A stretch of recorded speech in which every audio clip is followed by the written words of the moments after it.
بسم اللہ الرحمن الرحیم۔ روزہ کب اور کہاں فرض ہوا؟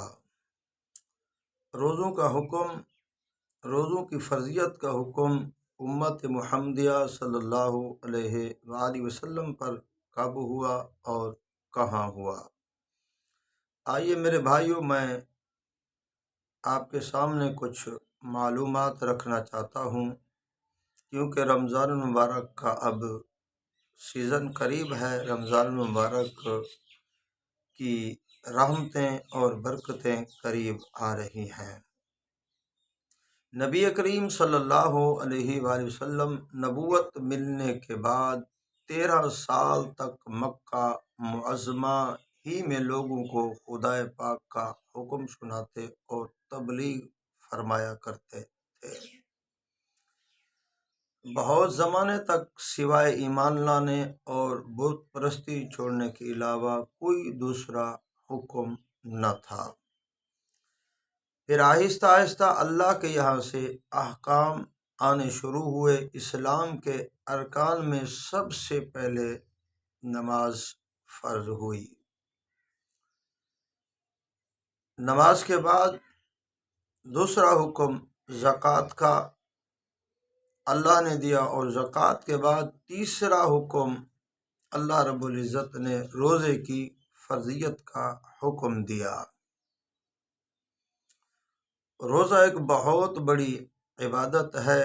روزہ رکھنے سے انسان کا باطن پاک اور صاف ہو جاتا ہے۔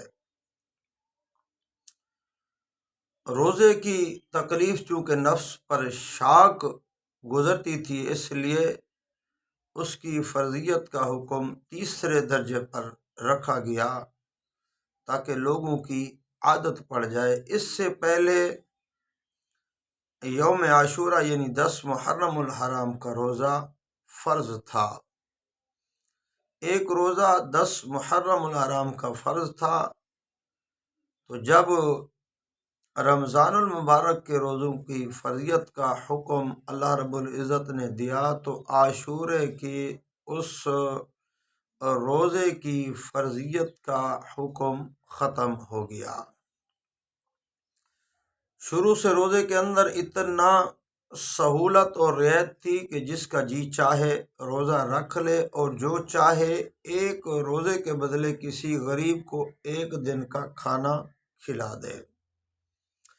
اللہ نے اپنے بندوں کی کمزوریوں پر نظر فرماتے ہوئے آہستہ آہستہ روزوں کی عادت ڈلوائی۔ جب لوگوں کے اندر روزے کی عادت پڑ گئی، روزے کا جذبہ، روزے کا جوش ان کے دلوں کے اندر بیٹھ گیا، روزے کی فضیلت اور عادت بھی بن گئی، تو پھر اللہ رب العزت نے ہجرت کے 1.5 سال بعد مدینہ منورہ میں، مدینہ پاک میں اللہ رب العزت نے رمضان کے روزوں کی فرضیت کا حکم نازل فرمایا۔